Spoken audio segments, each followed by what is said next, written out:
Presque 9000 militaires sont arrivés à Bukavu ce 2 juillet 2025 en provenance de camps de formation militaire, celui de Rumangabo et de Runyoni, d'après des sources diverses, disons l'arrivée dans la ville de Bukavu de troupes de l'AFC M23. Est-ce que cela est contre les accords qui sont signés ou comment? Nous vous l'avons dit, et les communiqués est passé, le M23 aujourd'hui va mettre à nu tout ce qu'il a comme programme, et il va mettre à nu les discussions qui se passent entre lui et Kinshasa à Doha. On va faire une conférence de presse pour nous dire comment ils sont commencés et jusqu'où, et ce qui s'est dit, ce que le gouvernement congolais ne veut pas dire. Wait and see.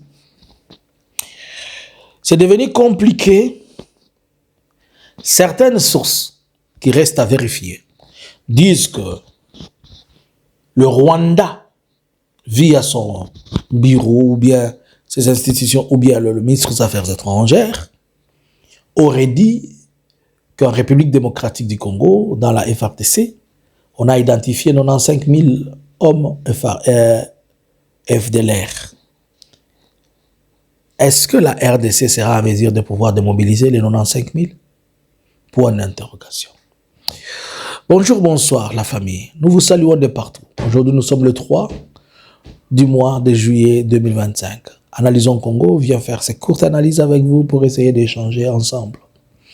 Nous pouvons aussi, et vous pouvez sponsoriser cette activité, ce que nous faisons. Ensemble, nous pouvons parler. Abonnez-vous, partagez, restez connectés. Nos fan clubs de partout, manifestez-vous de partout où vous êtes. Dites-nous que vous êtes fan club Analysons Congo d'ici et là. Et nous allons chaque fois partager. Alors, nous avons vu des images et peut-être je vais me permettre de vous laisser quelques images que vous voyez. Des troupes de l'Alliance Fleuve Congo M23 sont arrivées à Goma aujourd'hui. On parle de 9000 hommes, c'est beaucoup, qui sont venus après une formation CIBI de 3 mois. Certaines personnes disent que ce sont les troupes qui étaient prises lors de la chute de Bukavu au mois de février. Certains FARDC qui sont partis en formation, les autres et des policiers qui étaient partis en formation, ils ont fini la formation, maintenant ils viennent et ils vont aller au front. Alors, certaines personnes commencent déjà à crier. J'ai entendu 2 voix qui sont en train de crier dans les commentaires. Certaines personnes commencent à parler de la médiation, de la négociation, de quoi avec Kabila doit rester ici, ne doit pas fuir, il faut lui permettre de revenir ici. Kabila. Les autres sont en train de parler négativement Kabila comme ils peuvent, mais déjà ce sont des signaux que le gouvernement commence à réfléchir 2 fois. Par la même occasion, les Nations Unies, je vous ai laissé suivre ça, je vous ai partagé, on a parlé presque 2 fois. Le gouvernement de Kinshasa qui supplie les Nations Unies de demander au M23 de ne pas avancer. Puisqu'il a des informations comme quoi le M23 veut prendre Uvira. C'est tout à fait normal avec les nouvelles troupes ou bien les unités qui viennent d'entrer, dont le chiffre exact on estime à 9000. Oui, les autres disent 8000, les autres 6000. Mais est-il que c'est beaucoup de militaires au-delà, on ne sait pas, on n'a pas la certitude, mais c'est plus ou moins 9000. Ils ne sont pas venus pour se cantonner à Bukavu quand même. Puisque s'ils devaient se cantonner à Bukavu, il y a des militaires. Mais certainement aussi peut-être c'est pour faire la relève aux autres. Nous ne connaissons pas les stratégies. Mais tout porte à croire que Uvira n'est pas l'unique cible. On ne peut pas envoyer 9000 hommes à Uvira, d'après tout. Cela veut dire que ça présage que plusieurs fronts vont être ouverts ces derniers temps. Plusieurs fronts. Vous avez suivi ces derniers temps, il y avait beaucoup des incursions FD Wazalendo à gauche comme à droite, ils faisaient des dérangements. Donc il risque d'y avoir beaucoup d'opérations de nettoyage, ratissage, progrès et tout ça. Les lignes de front vont bouger. Certaines personnes à qui commencent à dire le Rwanda ne respecte pas, Ça n'a rien à voir avec le Rwanda.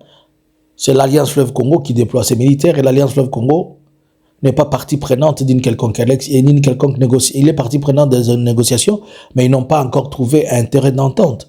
Et si aujourd'hui le M23 se décide de pouvoir parler de ce qui se passe dans leurs négociations, cela veut dire que les choses ne marchent pas bien. Et surtout qu'ils veulent que le mensonge qui nous ont été dicté, que les mensonges qui nous ont été dites, qu'elles soient totalement mises à côté afin que les gens soient en mesure de comprendre et d'écouter la vérité. Ces simples gestes nous montrent que les négociations, c'est quelque chose que l'on doit conjuguer dans le passé, puisqu'on a compris que Félix veut gagner le temps. Il a besoin de gagner le temps pour voir s'il peut avoir des alliés, s'il peut convaincre, s'il peut, dans ses recrutements, s'il peut aussi finir. Il a d'ailleurs, récemment, il a fini. On a montré des JR qui avaient fini. On a montré d'autres groupes qui ont fini. Au Katanga, on a montré même d'autres. Il y a plus de 10 000 hommes qui ont fini de troupes. Donc, les jours qui sont devant nous, elles vont être des jours où nous dirons que les meilleurs gagnent. Nous ne pouvons que privilégier la paix, nous ne pouvons que demander de tous les deux côtés que les choses aillent mieux. J'écoute des voix qui sont en train de crier que c'est le Rwanda. Bon, si vous dites que c'est le Rwanda, mais vous avez dit que vous avez gagné la guerre, alors pourquoi vous devez encore vous plaindre de ces choses? Vous avez gagné, il ne faut pas vous plaindre. Je pense que c'est ça la logique. Parce que si une fois une guerre est gagnée, les gens disent haut la main qu'ils ont gagné. Est-ce possible qu'il y ait 95 000 hommes FDLR dans la FARDC? Cela est devenu compliqué. Si cette version semble corroborée et que le Rwanda confirme que il a des informations certifiées qu'il y a 95 000 FDLR dans les FARDC, alors cette équation ne sera pas répondue.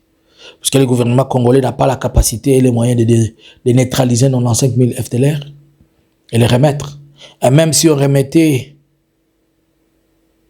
1000 ou 2000 hommes, on vous dira il y a 95 000. Nous avons l'information que vous avez 95 000 hommes de troupes. Vous connaissez ce que c'est 95 000 hommes de troupes? C'est toute une armée d'un pays. Est-ce que c'est une manœuvre politicienne ou diplomatique? On ne sait pas. Mais peut-être c'est pour démontrer aussi à Kinshasa la tâche qui l'attend, qui sera aussi compliquée. Mais ces derniers temps, nous devons nous habituer à des guerres diplomatiques et des sorties de tout genre. Chacun pourra défendre et dire ce qu'il peut. Ainsi, la seule chose, c'est de croiser les faits aux réalités. Nous attendons à voir plus de détails, mais nous vous disons déjà que ça ne sent pas bon cette histoire. Si le Rwanda doit dire qu'il y a 95 000 hommes, c'est que le Rwanda, dans sa tête, il ne voit pas de résolution. Et le gouvernement congolais, s'il a dit qu'il va les neutraliser, est-ce que Félix va essayer de donner une bombe à retardement au Rwanda? Va-t-il vraiment offrir ce qu'il a appelé hier ses alliés de taille? Il est prêt à se désolidariser des FDLR et les trahir? On ne sait pas. Tout est possible. Voyons voir, wait and see. Que pensez-vous? Cela est vrai ou faux? Nous vous informons que nous allons faire de notre mieux pour que vous soyez informés de ces clauses de négociation à Doha lorsque le M23 va faire dans l'après-midi, c'est prévu entre 15h et 16h, sa conférence de presse. Nous allons quand même la suivre tous ensemble. Bonjour, bonsoir.